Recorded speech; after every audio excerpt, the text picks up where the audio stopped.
안녕하세요, 여러분. 신앙이란 무엇일까요? 단지 말씀을 듣고 감동하는 것일까요? 감정에 머무는 고백만으로 충분할까요? 예수님은 우리에게 보여주셨습니다. 말씀이 육신이 되어 오셨되 사랑은 반드시 삶으로 드러나야 합니다. 오늘 영상에서는 사랑과 섬김, 이웃을 향한 실천적 신앙이라는 주제로 예수님의 삶과 가르침 속에 담긴 사랑하는 법, 섬기는 법, 용서하고 나누는 법을 7가지 말씀을 따라 깊이 있게 묵상해 보겠습니다. 이 영상이 은혜가 되셨다면 구독과 좋아요로 함께 해주세요. 여러분이 느낀 감동이나 실천하고 싶은 사랑의 표현을 댓글로 나눠주시면 그 고백이 또 다른 누군가에게 따뜻한 위로가 될 것입니다. 예수님의 섬김, 왕이심, 분의 무릎 꿇음. 사랑하는 여러분, 누가 가장 큰 사람입니까? 제자들조차 이 질문을 마음속에 품고 있었습니다. 권력, 명예, 인정을 받고 싶어 하는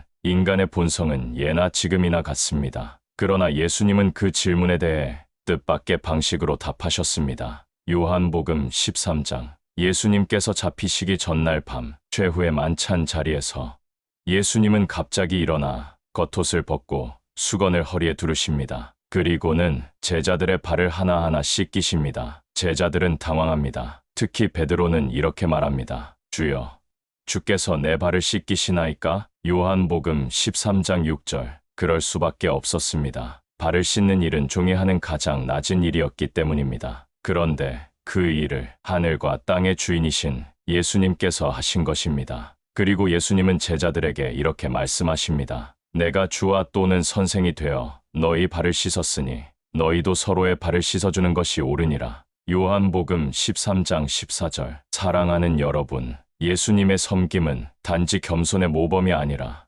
하나님이 어떤 분이신지를 보여주는 선언이었습니다. 그분은 높은 보좌에만 계시는 분이 아니라 우리 가운데 오셔서 무릎을 꿇고 손을 내밀어 더러운 발을 씻기시는 사랑의 주님이십니다. 예수님의 섬김은 이론이 아니고 비유도 아니고 말뿐인 교훈도 아니었습니다. 행동이었습니다. 몸소 보여주신 사랑이었습니다. 그리고 그 섬김은 십자가 위에서 절정에 이릅니다. 발을 씻기시는 예수님, 죄를 대신 지시는 예수님, 피 흘리며 용서하시는 예수님, 모두 자신을 낮추신 섬김의 연장선입니다. 빌립보서 2장 6절 8절은 이렇게 말합니다. 그는 근본 하나님의 본체시나 하나님과 동등됨을 취할 것으로 여기지 아니하시고 오히려 자기를 비워 종의 형체를 가지사 사람들과 같이 되셨고 죽기까지 복종하셨으니 곧 십자가의 죽으심이라. 진짜 사랑은 무릎 꿇을 줄 아는 용기입니다. 진짜 신앙은 섬길 수 있는 겸손입니다. 사랑하는 여러분, 우리는 누구의 발을 씻기고 있습니까? 가정에서, 직장에서, 교회 안에서, 그리고 세상 속에서. 예수님처럼 먼저 무릎을 꿇고, 먼저 손을 내밀고, 먼저 용서하고, 먼저 다가가는 사람이 하나님의 사람입니다. 예수님은 우리에게 이렇게 말씀하십니다. 너희가 이것을 알고 행하면 복이 있으리라. 요한복음 13장 17절. 복은 높아짐에 있는 것이 아닙니다. 복은 섬김 속에 있습니다. 오늘도 이렇게 고백해보세요. 주님, 저도 주님처럼 먼저 무릎 꿇는 사람이 되게 하소서. 높아지기보다 낮아지기를 선택하게 하소서. 섬김이 저의 습관이 되게 하소서. 왕이신 분이 무릎을 꿇으셨다면 우리는 기꺼이 따라야 합니다. 가장 큰 계명, 하나님 사랑, 이웃 사랑. 사랑하는 여러분, 한 율법학자가 예수님께 묻습니다. 선생님, 율법 중에서 어느 계명이 가장 큽니까? 마태복음 22장 36절. 당시 유대인들에게 율법은 삶의 전부였습니다. 그들은 총 613개의 율법 조항을 지키기 위해 날마다 고민하고 연구했습니다. 그런데 그 많은 규칙들 중 가장 중요한 것이 무엇이냐는 질문 앞에서 예수님은 단호하고도 분명하게 대답하십니다. 내 마음을 다하고 목숨을 다하고 뜻을 다하여 주 너의 하나님을 사랑하라 하셨으니 이것이 크고 첫째 되는 계명이요 둘째도 그와 같으니 내 이웃을 내 자신같이 사랑하라. 마태복음 22장 37절 39절. 그리고 예수님은 이렇게 덧붙이십니다. 이 두 계명이 온 율법과 선지자의 강령이니라. 40절. 사랑하는 여러분, 이 말씀은 단순한 요약이 아닙니다. 우리 신앙의 본질과 방향을 정리해주는 핵심 선언입니다. 하나님을 사랑하라. 이웃을 사랑하라. 이 두 가지가 신앙의 시작이자 끝입니다. 그러면 우리는 이렇게 물을 수 있습니다. 사랑이 그렇게 중요한가요? 예, 그렇습니다. 예배보다, 제사보다, 헌금보다, 규율보다 더 본질적인 것이 바로 사랑입니다. 호세아서 6장 6절에서 하나님은 이렇게 말씀하십니다. 나는 인애를 원하고 제사를 원하지 아니하며 번제보다 하나님을 아는 것을 원하노라. 이 말은 의식적인 신앙보다 관계적인 신앙을 원하신다는 뜻입니다. 하나님을 사랑한다는 것은 그분의 말씀에 귀를 기울이고 그분의 뜻을 따르며 살아가는 것이며 그 사랑이 이웃에게로 흘러가지 않는다면 그 신앙은 온전하지 않습니다. 요한일서 4장 20절은 이렇게 말합니다. 보이는 형제를 사랑하지 아니하면서 보지 못하는 하나님을 사랑할 수 없느니라. 하나님 사랑은 이웃 사랑이라는 열매로 드러나야 합니다. 사랑하는 여러분, 신앙생활은 어렵고 복잡한 것처럼 느껴질 수 있지만 예수님은 아주 단순하고 분명하게 말씀하십니다. 하나님을 사랑하라. 그리고 이웃을 사랑하라. 이 사랑은 말이 아니라 삶으로 드러나는 행동입니다. 내가 바쁘더라도 누군가의 손을 잡아주는 일, 내 기분이 좋지 않아도 말 한마디 따뜻하게 건네는 일, 때로는 손해를 감수하고라도 누군가를 이해하고 품는 일, 이 모든 것이 사랑이라는 이름의 실천입니다. 오늘도 이렇게 기도해 보세요. 주님, 저의 신앙이 율법과 지식에 머물지 않고 사랑으로 흘러가게 하소서. 하나님을 사랑하고 그 사랑을 이웃에게 나누는 삶을 살게 하소서. 사랑은 가장 큰 계명입니다. 그리고 그 사랑이 있을 때 신앙은 살아 움직입니다. 말이 아닌 행동으로 사랑하라. 사랑하는 여러분, 우리는 사랑이라는 말을 자주 사용합니다. 사랑합니다. 주 안에서 사랑해요. 사랑으로 섬기겠습니다. 이 말들은 아름답고 따뜻합니다. 그러나 예수님을 따르는 신앙에서 사랑은 말에 머물지 않고 반드시 행동으로 이어져야 합니다. 요한일서 3장 18절에서 사도 요한은 이렇게 말합니다. 자녀들아, 우리가 말과 혀로만 사랑하지 말고 행함과 진실함으로 하자. 진짜 사랑은 보여주는 것입니다. 느끼는 것이 아니라 베푸는 것입니다. 머리로 이해하는 것이 아니라 손과 발로 실천하는 것입니다. 예수님께서는 사람들을 만지셨습니다. 죄인들과 함께 식사하셨습니다. 병든 자의 손을 잡으셨습니다. 울고 있는 이들의 눈물을 닦아주셨습니다. 그리고 마침내 십자가라는 가장 위대한 사랑의 행동으로 우리를 위해 자신의 목숨을 내어주셨습니다. 그 사랑은 말이 아니라 몸으로 보여주신 행동의 복음이었습니다. 사랑하는 여러분, 오늘 우리의 신앙은 어디에 머물러 있습니까? 많은 말과 지식, 기도와 예배, 훈련과 사역, 그 모든 것이 아무리 많아도 행동하지 않는 사랑은 죽은 믿음과 같을 수 있습니다. 야고보서 2장 15절 16절에서는 이런 장면을 그립니다. 만일 형제나 자매가 헐벗고 일용할 양식이 없는데 너희 중에 누구든지 그에게 이르되 평안히 가라, 덥게 하라, 배부르게 하라 하며 그 몸에 쓸 것을 주지 아니하면 무슨 유익이 있으리요? 입술의 따뜻한 말만으로는 상처 입은 자를 회복시킬 수 없습니다. 행함이 따르지 않는 사랑은 공허할 뿐입니다. 하나님께서는 우리의 말보다 우리의 삶을 보고 계십니다. 사랑은 거창할 필요가 없습니다. 배고픈 이에게 작은 한 끼를 나누는 것, 외로운 이에게 전화 한 통을 걸어주는 것, 실수한 이에게 기회를 다시 주는 것, 연약한 자를 위해 기도해 주는 것, 이런 작고 구체적인 사랑이 세상을 살리고 교회를 따뜻하게 하고 하나님의 사랑을 세상에 전하게 합니다. 사랑하는 여러분, 오늘도 누군가에게 말보다 행동으로 사랑을 전해보시겠습니까? 오늘도 이렇게 기도해보세요. 주님, 말만 앞서는 신앙이 아니라 사랑을 실천하는 믿음을 갖게 하소서. 작은 행동이라도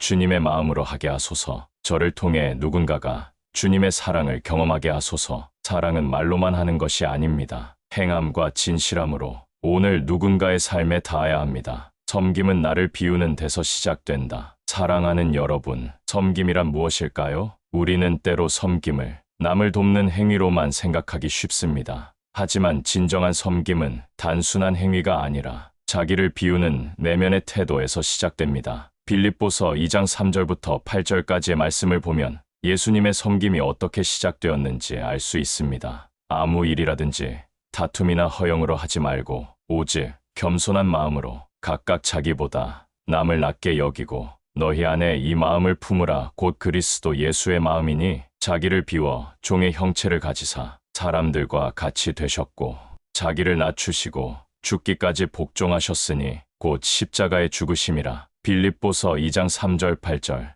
예수님의 섬김은 비움으로부터 시작되었습니다. 하늘의 영광을 버리고 하나님의 형체를 내려놓고 왕이심에도 종의 자리로 내려오신 분, 그것이 바로 예수님의 섬김이었습니다. 우리는 때때로 섬기려 하면서도 마음속엔 이런 생각이 자리 잡고 있습니다. 왜 내가 해야 하지? 내가 손해보는 건 아닌가? 그 사람은 자격이 있는가? 이런 마음은 진짜 섬김을 가로막습니다. 왜냐하면 참된 섬김은 내가 옳다는 기준을 내려놓고 상대방을 위해 기꺼이 낮아지는 선택이기 때문입니다. 사랑하는 여러분, 비움이 없으면 섬김은 감정이 되고 계산이 됩니다. 하지만 나를 비울 때 그 자리엔 하나님이 채워주십니다. 교만을 비울 때 겸손이 들어오고 욕심을 비울 때 만족이 들어오고 내 주장과 고집을 비울 때 사랑이 흐르기 시작합니다. 예수님은 이렇게 말씀하셨습니다. 너희 중에 누구든지 크고자 하는 자는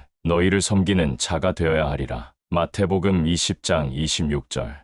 세상은 높은 자리에 오르려 하지만 하나님 나라는 낮은 자리에서 시작됩니다. 예수님은 발을 씻기셨고 침묵으로 조롱을 견디셨으며 십자가에서 가장 낮은 자리로까지 내려가셨습니다. 왜냐하면 사랑은 위에서 내려보내는 것이 아니라 함께 낮아지는 것이기 때문입니다. 사랑하는 여러분, 오늘 여러분 안에 비워야 할 것이 있다면 무엇인가요? 자존심일 수도 있고 상처일 수도 있으며 비교의식, 우월감, 혹은 자격 없는 이들에 대한 판단일 수도 있습니다. 오늘도 이렇게 고백해보세요. 주님, 저 자신을 비우겠습니다. 높아지려는 마음을 비우고 예수님의 마음을 닮아 진정한 섬김의 사람이 되게 하소서. 섬김은 크고 멋진 말로 시작되지 않습니다. 나를 비우는 조용한 결단에서 시작됩니다. 누구를 사랑해야 하는가? 원수까지 사랑하라. 사랑하는 여러분, 우리는 사랑하라는 말씀을 들을 때 대개 이렇게 생각합니다. 그래, 나도 가족은 사랑해. 친구는, 나에게 잘해주는 사람은 사랑할 수 있어. 하지만 성경이 말하는 사랑은 우리가 상식적으로 이해하는 사랑의 범위를 완전히 뛰어넘습니다. 누가복음 6장 27절 28절에서 예수님은 이렇게 말씀하십니다. 그러나 너희 듣는 자에게 내가 이르노니 너희 원수를 사랑하며 너희를 미워하는 자를 선대하며 너희를 저주하는 자를 위하여 축복하며 너희를 모욕하는 자를 위하여 기도하라. 사랑하는 여러분, 이 말씀이 마음에 쉽게 와닿으시나요? 원수를 사랑하라는 명령은 세상 그 어디에서도 찾아보기 힘든 가르침입니다. 이것은 단순한 이상이 아니라 예수님께서 직접 사신 삶의 방식입니다. 예수님은 십자가 위에서도 자신을 못 박는 자들을 향해 이렇게 기도하셨습니다. 아버지, 저들을 사하여 주옵소서. 자기들이 하는 것을 알지 못함이니이다. 누가복음 23장 34절. 이것이 복음입니다. 우리가 아직 죄인 되었을 때 우리를 향한 하나님의 사랑이 먼저 임한 것. 로마서 5장 8절은 이렇게 말합니다. 우리가 아직 죄인 되었을 때에 그리스도께서 우리를 위하여 죽으심으로 하나님께서 우리에 대한 자기의 사랑을 확증하셨느니라. 우리는 하나님의 원수였던 자들입니다. 그러나 하나님은 우리를 사랑하셨고 그 사랑으로 우리를 품으셨습니다. 이제 그 사랑을 받은 우리가 무엇을 해야 할까요? 우리가 원수로 여기던 이들을 하나님의 사랑으로 품는 것입니다. 물론 이것은 쉽지 않습니다. 배신한 사람을, 나를 괴롭힌 사람을, 용서할 수 없다고 여겼던 사람을 사랑하는 것은 인간적으로는 불가능에 가깝습니다. 하지만 예수님은 우리에게 할 수 있는 만큼 하라고 하시지 않았습니다. 예수님의 사랑으로 하라고 하셨습니다. 그 사랑은 내 안에서 나오는 것이 아니라 내 안에 계신 주님으로부터 흘러나오는 사랑입니다. 그래서 우리는 기도해야 합니다. 주님, 제 안에는 이 사람을 사랑할 마음이 없습니다. 하지만 주님의 사랑으로 이 사람을 바라보게 하소서. 축복하게 하시고 기도하게 하시고 품게 하소서. 그 기도가 시작되는 순간 놀라운 변화가 일어납니다. 내 마음이 자유로워지고 상처가 회복되며 내 삶에 주님의 평화가 임합니다. 사랑하는 여러분, 하나님께서 우리를 사랑하신 그 방식으로 우리는 이웃을 그리고 원수까지도 사랑해야 합니다. 오늘도 이렇게 고백해보세요. 주님, 원수까지 사랑하라는 주님의 말씀 앞에 제 마음을 내려놓습니다. 제 사랑이 아니라 주님의 사랑으로 살아가게 하소서. 사랑의 가장 높은 자리는 원수까지도 품는 자리입니다. 그 자리에 설 때 우리는 진정 예수님을 닮아가게 됩니다. 사랑은 용서를 포함한다. 사랑하는 여러분, 우리는 종종 사랑을 말하면서도 용서에는 인색할 때가 많습니다. 사랑합니다는 말은 잘하지만 누군가가 내게 상처를 주었을 때 그 사람을 마음속에서 용서하고 풀어주는 일은 생각보다 어렵고 고통스러운 일입니다. 하지만 성경은 말합니다. 용서 없는 사랑은 완전한 사랑이 아닙니다. 예수님께서는 마태복음 6장 14절 15절에서 우리에게 분명하게 말씀하십니다. 너희가 사람의 잘못을 용서하면 너희 하늘 아버지께서도 너희를 용서하시려니와 너희가 사람의 잘못을 용서하지 아니하면 너희 아버지께서도 너희 잘못을 용서하지 아니하시리라. 이 말씀은 매우 직설적이고 우리의 마음을 깊이 찌릅니다. 왜냐하면 우리는 용서를 감정의 문제로 여길 때가 많기 때문입니다. 아직 마음이 안 풀렸어요. 시간이 지나면 용서할게요. 그 사람이 먼저 사과해야죠.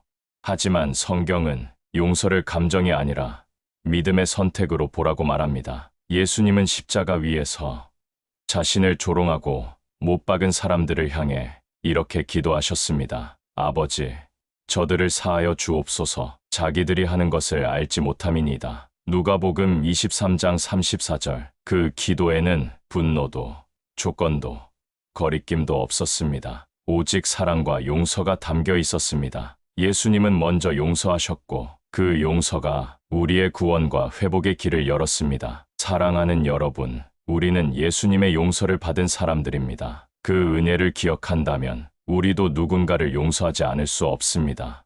물론 용서는 있는 것이 아닙니다. 용서는 그 기억을 품되 더 이상 미움과 판단의 도구로 삼지 않는 선택입니다.